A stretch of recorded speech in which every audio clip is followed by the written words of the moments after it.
Ty Simpson had an impressive NFL debut for the Los Angeles Rams, proving he just may be the right choice to develop behind Matthew Stafford.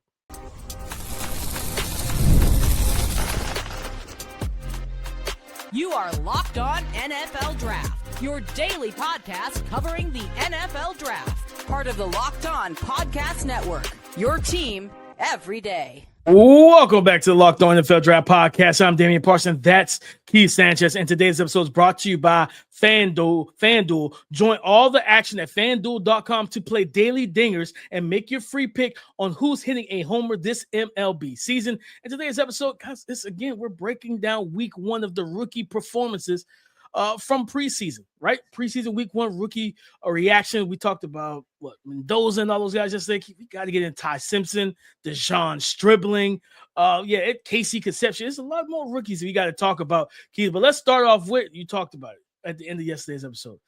The NFC West, the Los Angeles Rams may have another franchise quarterback on their hands in Ty Simpson. Young man played a really good game. Stetson Bennett started the game. Ty Simpson came in relief of him. Keith, what did you see from Ty Simpson that really allowed you to feel comfortable to saying that they may have themselves a potential franchise quarterback? For those who didn't catch it, he was 21 of 25, 190 yards passing, 2 touchdowns on the day. What did you like about Ty Simpson's performance, Keith? DP. But before I get into what I like, my reaction is, y'all messed up. Y'all messed up. And let's talk about it. When I say y'all, I'm talking about the rest of the NFL. Other the teams ahead of him, they could have drafted a quarterback, or the teams that needed a quarterback and didn't want to trade up. And then those people who were critical of the Los Angeles Rams drafting Ty Simpson and stashing him and waiting for Matthew Stafford to retire. All of y'all messed up. And me and you discussed how this process was probably actually a really good process. And I want to rewind the DP and make this a bigger picture conversation first. If this Ty Simpson situation works, we now have 2 franchises that have successfully did this. The Green Bay Packers notoriously do it, right? Yep. They did the transition from Brett Favre to Aaron Rodgers to Jordan Love, right? And then now you may have the Los Angeles Rams taking a quarterback when they quote unquote didn't necessarily need it, but a guy they believe in and will sit him and groom him. So this might be another data point, DP, of how you actually supposed to handle the quarterback situation. I said the other team was the Cowboys with Tony Romo and Dak. Oh, yeah. Yep, 100%. And I know that I forgot because Tony Romo got hurt at some point, right, with that situation. But yeah, there's another transitional part in just being a good football team. But let's get into Ty Simpson. What did I see, DP? One, same thing I said for these other quarterbacks. He was confident. He was decisive. He was accurate with the football. It looked like he'd been in this offense, DP, for years. As a matter of fact, he showed his mobility. I thought he was really good scanning the field, working through his progressions. It was like, and there was times where he even understood when to hold on to the football. I can't remember exactly what the play was, but I think it was towards the top of the screen. It was on the right side of the formation. It almost ran like this switch route. They switch coming out of the line of scrimmage, and the number 2 wide receiver was almost running some version of kind of like a wheel route a little bit. And I think he waited for the defender to clear. Like it's almost like he clutched and then waited for the defender to clear and get all the way out of the way and then release the football. I watched him do it again. I think he worked from the front side to his left all the way back across the field to his right just to get to the check down. But the check down option gave him 10, 12 yards. I watched him on 3rd down. It was 3rd and 9 or 3rd and 12, something like that. And it was a long 3rd down. And he dumped the football off and picked up 5-6 yards, right? I watched him operate a 2-minute offense to where I think it was 1 second left when they got to the 40-yard line. In the game, they're probably kicking that field goal, right? And he got you 3 points. He did what he had to do successfully, but they, went for it, and the play wound up not being a great play at all. But I just watched it. To me, it looked like Brock Purdy with the San Francisco 49ers. That's all I kept thinking about. I'm like, this is what this looks like. Like it looks already like Brock Purdy with the San Francisco 49ers, which if you're thinking about this part, like, yeah, that's a really good situation if you're the Los Angeles Rams. And the question is also, is Ty Simpson more physically gifted than Brock Purdy, right? So then you're talking about a more elevated situation. So, I listen, of the quarterback performances, this was the best one. This was the best performance. He had a lot of reps. It wasn't like he was in there for 9 throws. He threw the ball 24, 25 times. He went 21 to 25. That's 84% completion percentage. And they were not all easy throws. Even and DP, I might be taking all of your content. I'm sorry. But just going through it. It was the kind of angle route, a Texas route out of the backfield, and he waited for the first wide receiver to clear out that defender to create that opening, because I think it was zone defense, and then delivered the football for the touchdown to the running back. I was thoroughly impressed, DP. No, he looked good. He looked super confident. He looked like a guy. I'm gonna be honest with you, Keith. Ty Simpson like a guy with something to prove, right? He heard he is like the I remember listening to Gilbert Arenas. It was like a podcast with Gilbert Arenas and Dwayne Wade, and he was talking about how, I think it was the year, I think Shaq was on the team when Shaq went to Miami, and Gilbert Arenas talked about how a reporter asked him about the Heat. He's like, well, they can't shoot, so we're going to just sit in zone and we'll be fine. And it got back to D Wade, and D Wade was there. He's like, they talked about how Gilbert Arenas was like, nobody read news clippings, and then their center was like, you sure D Wade didn't see this? So Gilbert calls D Wade's hotel room and try to hey man, the media be spinning things and stuff, man. I didn't say it like that. And D Wade was like, nope, I didn't let him take me off my game. I went in there and he was like, man, he put up like 16 points in like 4 minutes on us, and you knew he read and he heard what was said. It felt like it's the same thing with Ty Simpson. Like, he saw the news clippings, he saw the social media posts, he heard the negative things that were talked about. People said he wasn't a first-round pick, and I'm gonna be honest with you, like, I understood the concept of, again, we always go back to that threshold of starts and all that type of stuff. So as long as you have a plan, like, you know what I mean? Like, the Colts did not have a plan with Anthony Richardson. You should have let Gardner Minshew start that whole season. Instead, you went with you felt pressure, you started Anthony Richardson. The Rams don't have to do that crap. They're like, no, you're going to sit behind Matthew Stafford, and you're going to learn. Jordan Love, you're going to sit behind Aaron Rodgers. You're going to sit behind Brett Favre. Dak, until the Tony Romo, you're going to sit behind Tony Romo, and you're going to learn. And just to watch how confident he was, how he made some really good throws. And I don't like all the bootleg stuff. I hate that stuff. Like, I want to see some of the true drop back sets. Wish he did have some, but even some of the bootleg action, like throwing you got flood concept. Instead of taking that flat route, he's throwing it 12 yards up the field on a rope to the tight end at the second level of the flood. Like, just to watch some of the throws he made. He had one to the tight end. It was a trip set, and the outside, I think it might have been covered too. Outside corner was playing like kind of hard flats. He was jamming the receiver. Linebacker let the tight end who was in the slot, he hit the seam or like kind of the seam route, and the inside receiver ran the out, and he read that to a T. He allowed that in cut or that outbreaking route to hold those two linebackers. Once he realized that nickel or whoever wasn't floating with that tight end, beamed it right to the tight end, and he fitted between those underneath defenders and the safety. His decision making in that game, he just looked like a quarterback that, even though it's preseason, he had something to prove. He had a chip on his shoulder, and I love seeing every bit, because I think even after the game, I mean, he only had like 4 incompletions, and brother was like, "Yeah, no, I didn't play my best." I'm like, "All right." I was like, okay, I mean, you only have 4 incompletions, bro. I don't need to really know what you're talking about, but hey, do you think whatever gets you going, whatever keeps you hyped? Yeah, because I think that, and here's the other thing, Keith, this is the most athletic quarterback that Sean McVay has ever had. He's not had an athlete at quarterback. Jared Goff is a statue. Matthew Stafford, young Matthew Stafford could move, but got the back issue. He's well over 34 years old. Like, he's on the back stretch of his career. He doesn't have that mobility he used to have, right? So you don't have an athletic or some semi-athletic version of Matthew Stafford. This is the most athletic dude, because you're talking about pressure, getting back there. We've seen Ty Simpson use his legs. Yeah, Sean McVay hasn't had a quarterback like that. Yeah, no, 100% DP. And that was just to wrap it up. That was an A+ performance. He knocked it out the park with every single thing. I don't think there was, if you get extremely detailed and dive into the weeds of the quarterback performance and say, hey, you could improve this, improve that.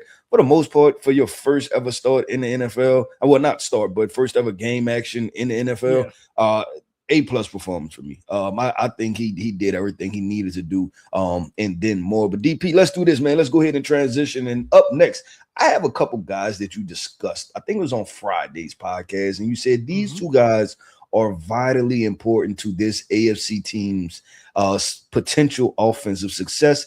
They had a decent performance, a pretty good performance, I'll say, for their first time out there in the NFL. I want to discuss those guys coming up next.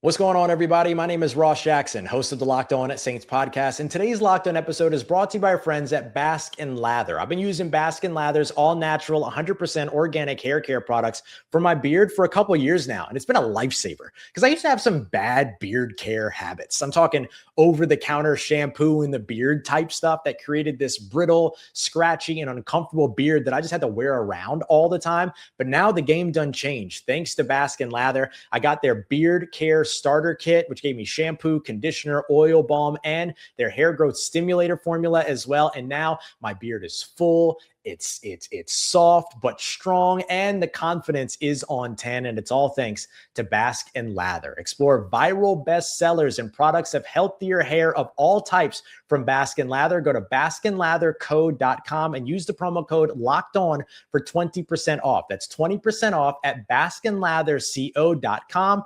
Code Locked On. Breaking down rookie performances from week 1 of the NFL preseason. Keith, let's talk about what guys stood out to you. We talked about a lot of the quarterbacks. We talked about running backs yesterday. Who else stood out to you? Yeah, I'm gonna go with transition. We're doing a lot of running backs. Have we done wide receivers yet? I don't think we jumped into wide receivers yet. Let's discuss these wide receivers. The combination for the Baltimore Ravens, Elijah Surratt and Jacoby Lane. You discussed it, right? You talked about, hey, these young men need to step up, and I agreed with you, right? And then I went and looked at their depth chart for the Baltimore Ravens, and I'm doubling and triple down until I have your back, DP. They need to step up because I look at the rest of this. I mean, listen, the wide receiver core now is Zay Flowers, Rashad Bateman, and take that for what, for how you want to take it. Jacoby Lane, Devontae Walker, Elijah Surratt, LeJohntay Wester. They need these two rookies to step up, DP. At tight end, obviously they lost Isaiah Likely to the he went with Harbaugh to the New York Giants. So you had tight end. It's not a two-man show anymore. It's Mark Andrews, right? And so you're looking at this situation for passing options. Rashad Bateman or Jacoby Lane need to step up, and they combined, DP, I thought they had a fairly effective game. I think they totaled over, when you combine both of their stats, they were over, I think they had a total of 9 catches for over 100 yards, and Jacoby Lane had the touchdown in the football game. So if they can consistently produce at that type of level, being those big-bodied wide receivers, going up, getting the football, possession guy, and being possession guys, being versatile in alignment, this can add another dynamic to the Baltimore Ravens. And to be completely honest, like I said, after I reviewed this depth chart, they need it. They need one of those two guys to step up, if not both of them to step up. No, and I talked about it, man. I was like, when you look at their situation in terms of just what they have offensively, they like Bateman is a finesse route running Z receiver. You have Zay Flowers, who's your do-it-all movement guy. You can put him wherever he makes plays, and that's your number one. What they lacked was that big body threat. That guy that Lamar Jackson said on those 3rd and longs where they're trying to double team Zay and they're being physical or Rashad. You need that guy that can counter that. And that's why I look at Jacoby Lane and Elijah Surratt. That's what they've always been. Big physical receivers who love for you to trust them. Throw me that 50-50 ball. Throw me that back shoulder fade. And Lamar hasn't had a guy like that. Well, you know what? That's the role Isaiah Likely played. He played that yak. He was good after the catch, but he was the guy that made those difficult combat collision catches. They didn't have a receiver that can consistently do. Then they went and got DeAndre Hopkins last year, and I mean, D-Hop was still able to do it at this age. Shout out to D-Hop. He's one of the new coaches for Georgia Tech. this season for the Yellow Jackets. So shout out to him for being able to coach up some young players in college. But yeah, like they didn't have that. So I'm really excited because seeing Jacoby Lane, I think he had a touchdown and everything in this game as well, with three catches and the touchdown. I truly believe like his ability to work when in between the hashes is a big body threat, but then down the field on the outside, I think that's going to be a big thing, Keith. I want to go to another receiver, man, De'Zhaun Stribling. Keith, listen, I the Brandon Ayuk thing and all that stuff that's happening with him, unfortunate. But it don't really matter, right? Like, you know what I mean? I hate what's going on with Ricky Pearsall and the fact that he can't stay healthy. And it could be something to do with that substation that they have over there in San Fran that keeps zapping people's Achilles and hamstrings. DP, you're bringing back conspiracies, DP. Let's get it started again. I'm just saying, man, that substation supposedly has a lot going on over there in San Fran. But De'Zhaun Stribling, his second, this was a pick that nobody liked, Keith.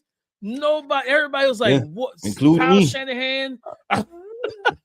He said, including me. I mean, Keith, everybody was like, man, Kyle Shanahan doesn't know how to draft and things. This young man, for those who didn't catch the game, 7 catches, 63 yards. He is big. He is fast. He is physical. And the only thing I don't like is that number. Can we please get 15 off this young man? I don't like it. Aesthetically, it's not pleasing. But his ability to make plays, outbreakers, in-breakers, they threw a goal ball to him. The things that he did at Ole Miss, it translated to week 1 of the preseason. Mm-hmm. And this is a guy that you just can't you can't think that I'm going to just get up on the line of scrimmage, be physical with him, reroute him, and I'm going to have success. No, he's a big, physical, and strong wide receiver. And I think Brock Purdy is going to love throwing the ball to Brock. This is probably Brock Purdy's first time having, when Mike Evans is healthy, you got Mike Evans who's 6'5". I think De'Zhaun Stribling is like 6'3", 6'4", right? You got 2 big guys. Then you got the tight ends, Jake Tonges and George Kittle, and who could work the middle of the field when Kittle's healthy after the injury. And then they brought back Deebo Samuel, who could be that slot receiver and that chain mover and that yak threat for you. Yes, losing some of the young pieces like a Ricky Pearsall hurts, but I think De'Zhaun Stribling is primed and ready to have a prominent role for the San Francisco 49ers offense. And again, you think back because they lost, I forget the name of the receiver. I think he's in Minnesota right now. But man, I know exactly what you're talking about because I was about Juwan Jennings. Is it Juwan Jennings? Yes, Juwan Jennings, yes. And Juwan was really good with Brock in terms of working between the numbers, those in breakers, those in cuts, dagger concepts. And Brock said, I'll throw to a spot because he knew my guys could get there, right? And then now you flip that and you give him a De'Zhaun Stribling. He can do that same thing, but now he's got more speed to take the top off the defense and win on the outside. And that's something that because to me, that's where Brock Purdy, you give him a weapon like De'Zhaun and they get that back shoulder fade, that go ball, that YOLO ball going, that's going to really elevate Brock Purdy's game because we know he can throw it accuracy, timing, and placement because of the lack of physical tools. Pushing the ball down the field on the outside was always a struggle for him, especially against man-to-man coverage. Now he's got a guy that is like, to me, with Stribling and with Mike Evans, it doesn't matter if you're in their hip pocket. I'm giving them a shot because I know that they can make that type of play down the sideline. Yeah, no, and is to your point again, DP. Like, is it needed? And it's like, yes, it's much needed, right? He's in talking about big body targets, like you said, Mike Evans, and then having him also in there. And they brought back Deebo Samuel, but I think Deebo is going to fall back into a role, right? Like he's coming off the bench. Yeah, he's a designated hitter at this point in his career. But you're looking at having a young guy, like you said, that ran a 4.3, that's 6'2, that can stretch the field vertical. But like you said, the end breakers, right? Being able to run those end breakers, be that big body guy across the middle of the field. And I thought that the Juwan Jennings and Brock Purdy connection was kind of underrated last year. And what they were able to do and how Brock Purdy kind of relied on him and how he kind of stepped up, to be completely honest, with all of the injuries in San Fran. So if he's able to fill that role and then elevate even more, I think that can be exciting. DP, let's go ahead and do this, man. Let's talk about some more guys, right? I have another wide receiver, which I think he's one of our guys who had a touchdown catch, and I want to get into that. I want to discuss this young man because could he be the lock-in number 2 receiver option for this NFC East team? We'll discuss that coming up.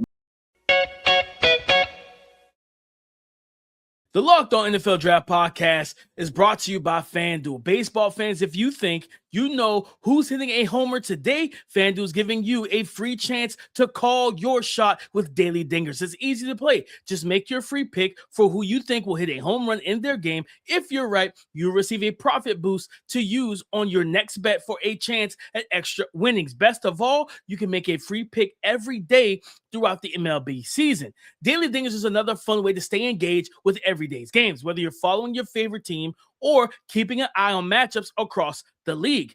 And sometimes it's something simple as a hitter who's been on the hot streak, a favorable pitching matchup, or even a ballpark that tends to give up home runs. Those are always the first things I look at before making my Daily Dingers picks. So are you ready to play your game today? Join all the action at FanDuel.com. That's FanDuel.com to play Daily Dingers and make your free pick on who's hitting a homer today.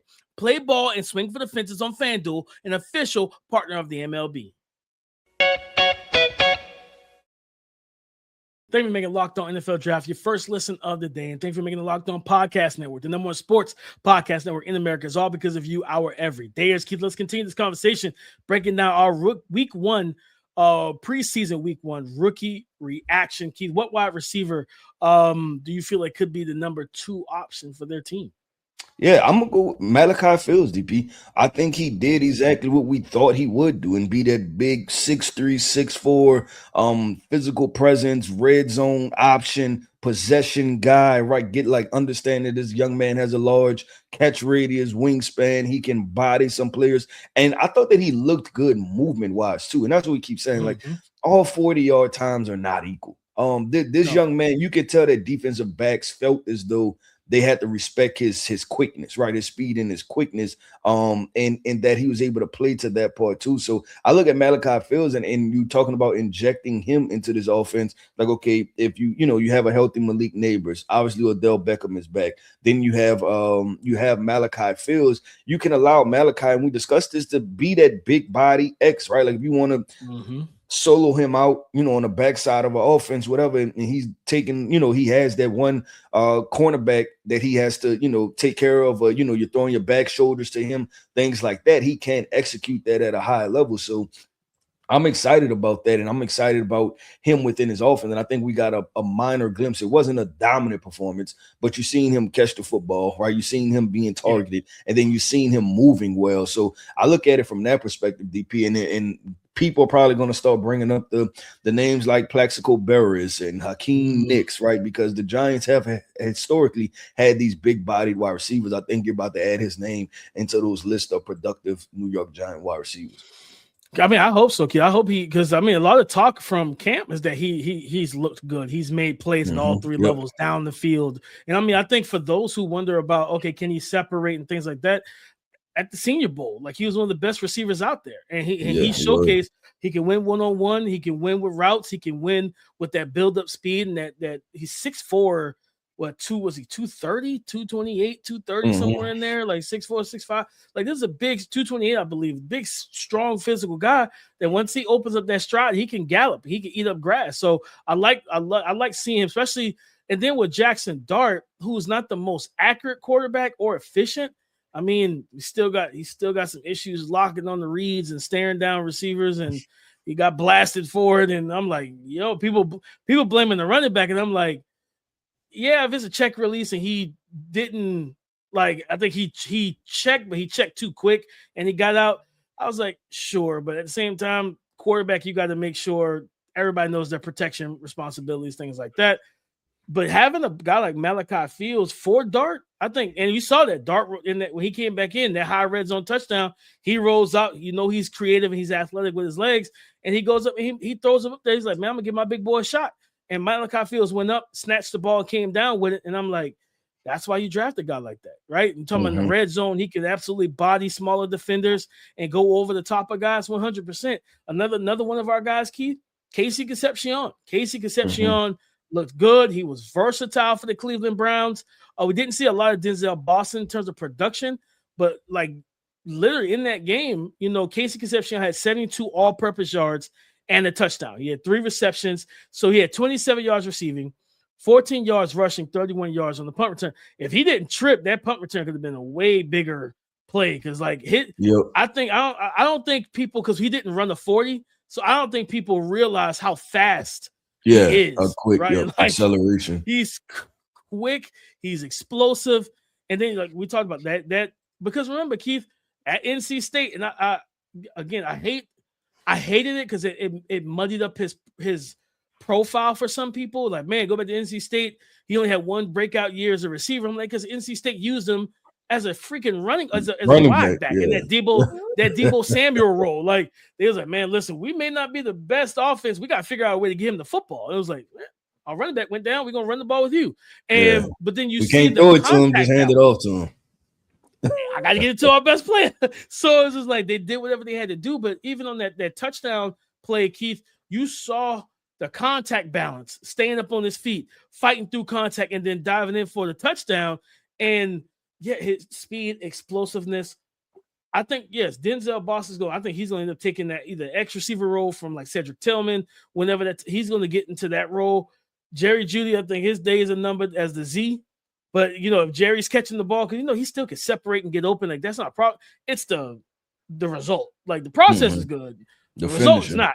You got to finish it. So if he can finish, he'll still be in his spot. Then you can allow, which to me, you put KC in the slot, that's a problem. You know what I mean? That's a real headache when you got to deal with a nickel corner has to deal with all that space with a strong, physical, and explosive playmaker. KC Concepcion is he could end up having a really good year. And again, like that punt return and kick return ability, it's another situation where we got to get the football in your hands and let you flip field position. And he's able to do all that. So I definitely want to give him a shout out because he absolutely looked the part for the Cleveland Browns. Yep, 100%. The last guy I'm gonna go with DP is Kansas City Chiefs running back Emmett Johnson. I thought he had a fairly decent showing. And listen, he's not going to be the starter. Obviously, they went and got Kenneth Walker. They're gonna pay him a lot of money. But I thought when they drafted him, I thought that they got good value for it because what hurt him was he should have been one of those guys who's like, hey, 40-yard dash.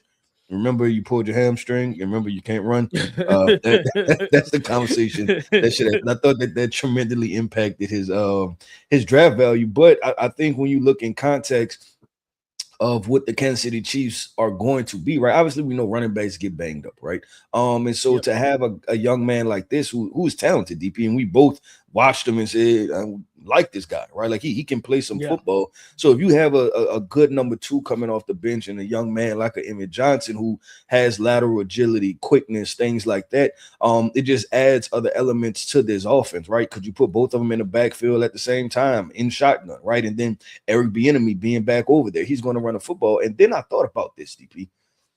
Because I was watching, it was, NFL Network has the little, around the league training camp stuff. And I was watching Justin Fields throw the football. And, he was just warming up and stuff. And I'm not going to be surprised, DP, if we get to week 6 and the Kansas City Chiefs have some type of wildcat package.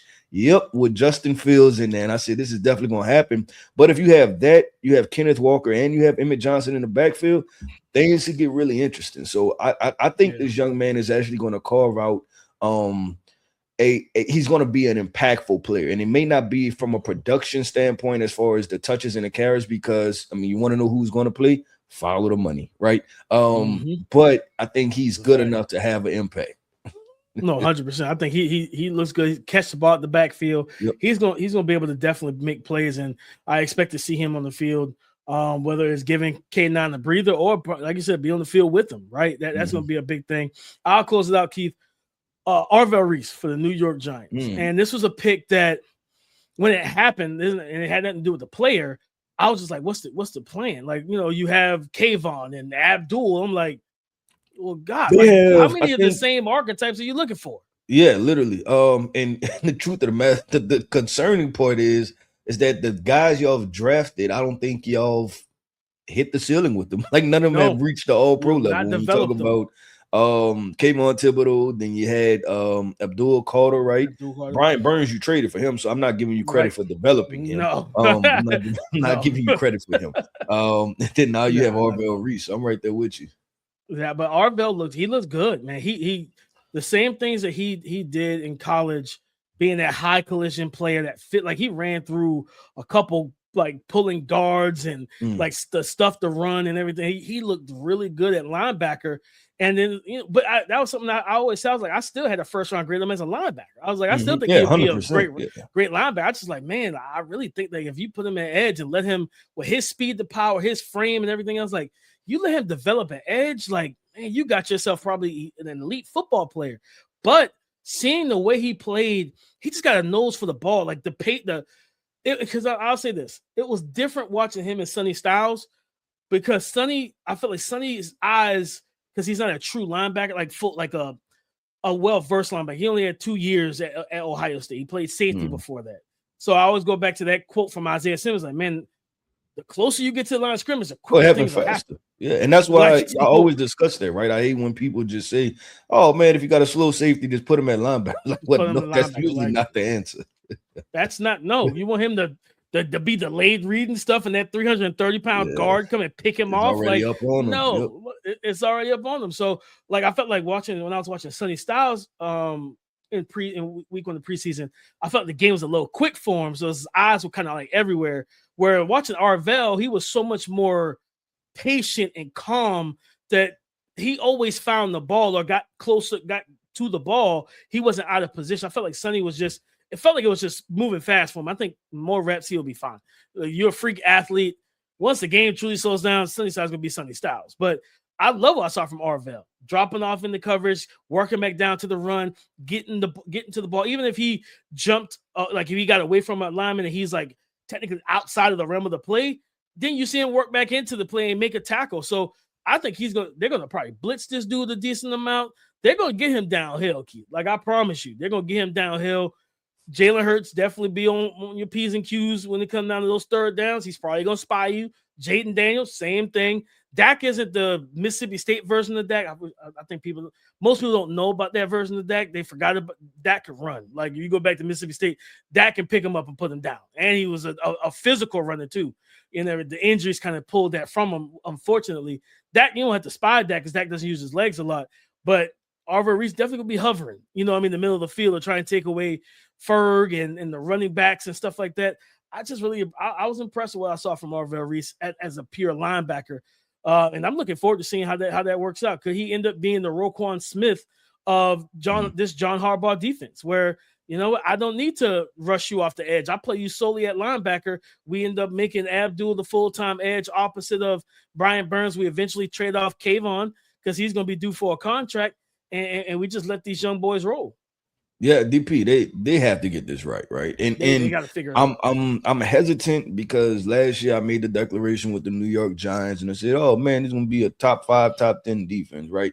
And I thought, playoff push because you just look at these names, DP. Look at these names. When you talk about Abdul Carter, and I'm gonna look at this year, right? And you're talking about rebuying into it.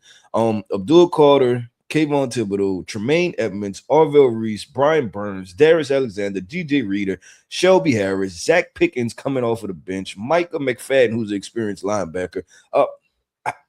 How do you not be good, right? How do you not be good? So we'll see how that goes, but I'm excited. I'm with you. Arvell Reese being one of those dominant players. I'm excited to see how they decide to utilize him. And don't let it beat up Abdul Carter project from last year where you did a whole that's the pure definition of doing a whole lot of nothing, right? Because they did a whole lot with him, but it didn't necessarily have the production. Put these guys in positions, let them develop, let them go do their thing, let them develop at that spot. Too much, like I don't want to see any more Isaiah Simmons. I don't want to see any more of those, like where you don't know what to do with them because the Cardinals truly didn't have no plan, and that's what. Yeah, we can't have that. And the Giants they have like 3 or 4 guys like that right now, where it's like, well, where are you playing on base downs, right? And I think they need to figure that out. And I think Harbaugh will definitely be able to do it, but you might have to make a move so that Abdul can play that full-time edge opposite of Brian Burns. Send Kayvon to a contender that needs an edge rush, some pass rush help. And Baltimore calls him up and go get Kayvon, right? You know what I mean? And I think he'll look good in that black and purple, rushing off there. Somebody go make the move so that then you can put Abdul at edge and let Arvell and Tremaine Edmonds be your 2 off-ball linebackers. And you got 2 big, physical, and athletically gifted linebackers that can roam, that can drop in coverage, mug the A-gaps, and blitz. Yep, I agree with DP. That wraps up another episode, man, of the Locked On NFL Draft Podcast. I want to end this podcast off by saying shout out to our everydayers. Thank you for tapping in with us each and every single day. I am Keith Sanchez. You can find me on X at The Talent Code. That right there is my guy, my co-host, Mr. Damian Parson. You can find him on X at DP_NFL. And like we like to say, man, y'all can talk to us because we like to talk back. Go subscribe and follow from free on YouTube or wherever you listen to podcasts to get the latest episode as soon as it is available. Come and join the conversation again tomorrow on the Locked On Podcast Network. Your team every day.